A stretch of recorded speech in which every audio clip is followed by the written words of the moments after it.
The quasi-static analysis, even with the dynamic load factor, can be quite non-conservative for slug loads. In the quasi-static analysis, the assumption is made that the force increases gradually.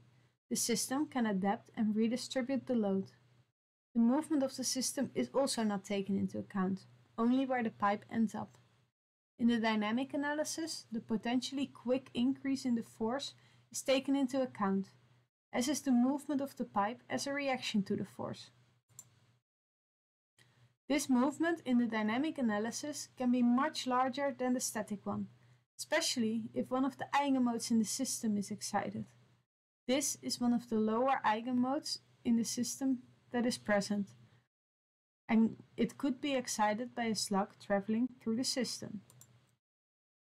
In the dynamic analysis, the development of the force as well as its duration will play a role. For slug forces, the assumption is that the slug fills the full pipe diameter, which means that the force developed very rapidly. It hits the elbow almost at once. The load stays while the slug passes, and when the slug has passed, it reduces again and relieves the load. At some point in time, the next slug will reach the elbow again and apply its load. The time during which the load is applied to the elbow is dependent on the length of the slug. The time it takes for the next slug to arrive is based on the slug period. The latter is an input value required for the analysis that should be provided by the process department. Slug duration can be obtained by dividing the slug length by the slug velocity.